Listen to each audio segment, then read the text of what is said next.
Marcio Coriolano provenía de una noble familia que tenía descendencia de los antiguos reyes de Roma.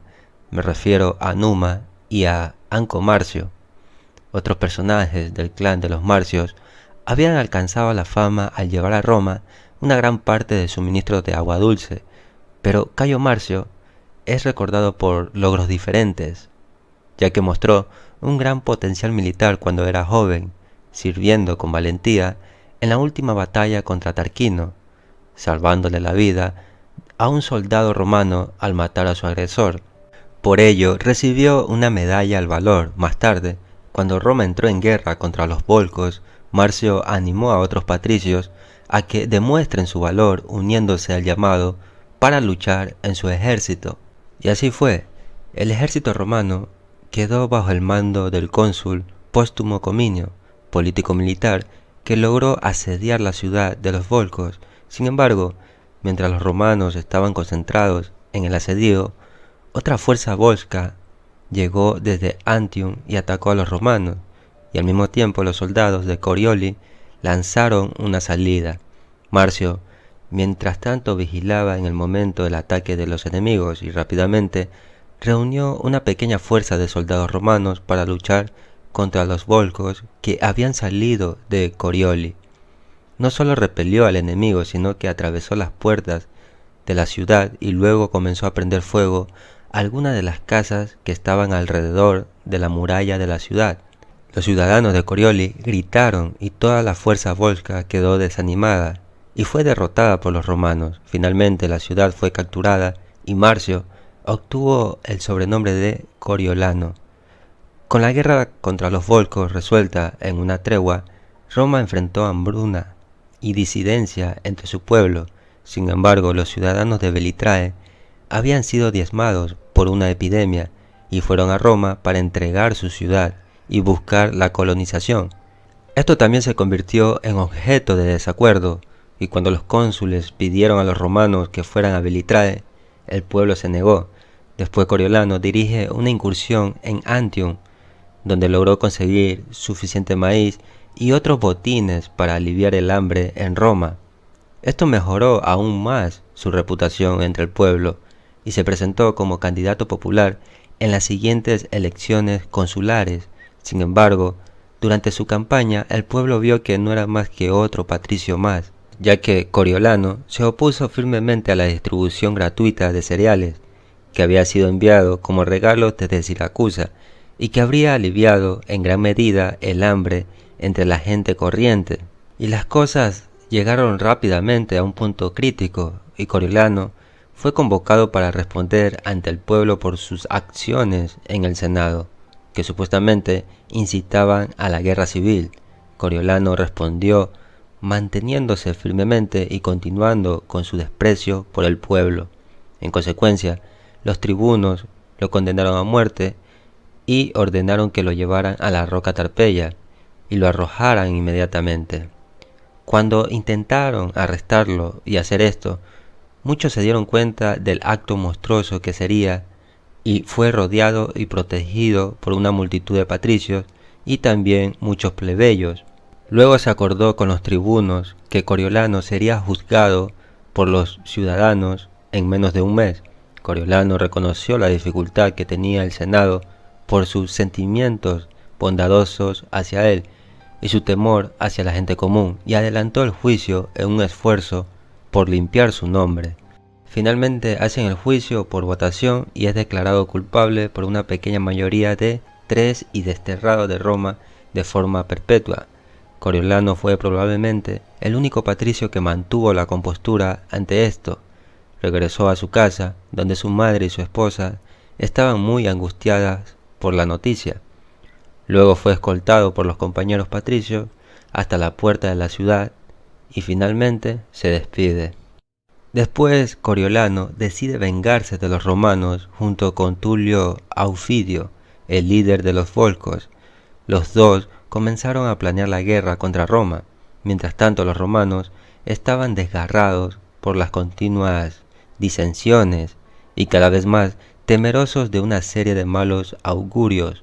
Se supone que deberían haber disfrutado de una tregua de 2 años, pero había rumores de que los volscos visitantes intentarían incendiar la ciudad. Tulio Aufidio envió embajadores a Roma para exigir la devolución del territorio que habían perdido ante los romanos, pero Roma se indignó y sugirió que los volscos tenían la intención de romper la tregua. Coriolano, por supuesto, obtuvo el apoyo total tanto de Aufidio como la de los volscos para librar la guerra contra Roma. Así lograron dirigir una incursión preliminar en territorio romano y alcanzar conquistar varias ciudades de Roma, donde logró esclavizar a muchos habitantes y apoderarse de grandes propiedades. La siguiente ciudad que Coriolano sitió fue Lavinium, que había sido fundada por Eneas y todavía era el lugar donde se encontraban los símbolos sagrados de los dioses ancestrales de los romanos. Finalmente Roma reaccionó.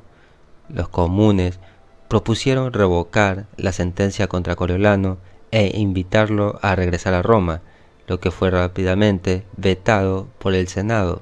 Después Roma envía embajadores a Coriolano para rogarle que detuviera la guerra, ya que él estaba solo a 5 millas de las puertas de Roma, pero Coriolano repitió las demandas de devolver los territorios de los volscos y de que se le concediera al pueblo de los volscos los mismos derechos cívicos que a los ciudadanos romanos.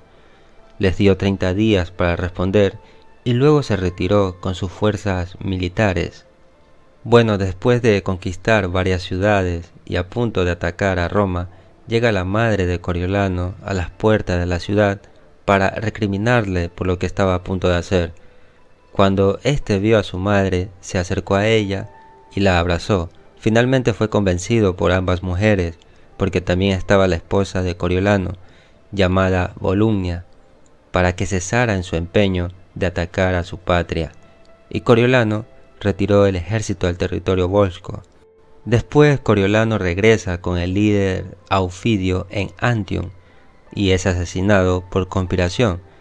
Después se tiene conocimiento de que los volscos le dieron un entierro honorable acorde con su rango militar, y luego los volscos deciden atacar a Roma, pero son derrotados, y el propio Aufidio es asesinado. Como resultado, se convirtieron en súbditos de Roma en lugar de ciudadanos. Ahora vamos con las comparaciones. Plutarco nos ofrece un tratamiento más matizado de incidentes importantes en las carreras de ambos hombres, distinguiendo estrategias efectivas para imitar de aquellas que dañaban al Estado y debían evitarse. Ninguno de los dos héroes es retratado como vicioso o malvado por naturaleza, sino que ambos son retratados como hombres cuya efectividad política y militar fue socavada por defectos de carácter específicos y errores de juicio. Sin embargo, y al mismo tiempo, tanto Coriolano como Alcibíades también proporcionan paradigmas positivos. Ambos eran soldados valientes y comandantes hábiles, siendo Alcibíades quizás el más exitoso como general, pero como estadista fue un desastre, y Coriolano, cuyo orgullo y terquedad engendraron el odio del pueblo romano. Ahora vamos por partes. Ambos perdieron a sus padres a una edad temprana. Coriolano fue criado por una madre viuda y Alcibíades por Pericles.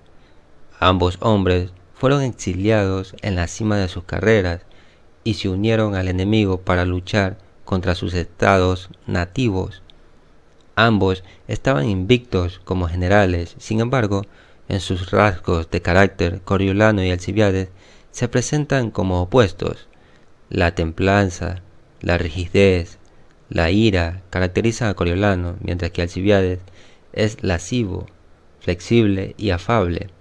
Esta diferencia en el carácter moral marca una desviación de las otras parejas de Plutarco. Tanto Pericles como Fabio, por ejemplo, comparten los rasgos de moderación, justicia y compostura. Las marcadas diferencias entre Coriolano y Alcibíades pueden atribuirse al menos en parte a que los dos hombres eran opuestos. Coriolano carecía de formación filosófica, mientras que Alcibíades fue educado por el propio Sócrates. Plutarco también señala los diferentes ámbitos políticos en los que operaron estos dos hombres, estableciendo un contraste entre la ausencia de soborno y la corrupción en la Roma de Coriolano y el predominio de esos factores en la Atenas de Alcibíades, donde la democracia era los extremos y los demagogos determinaban la política.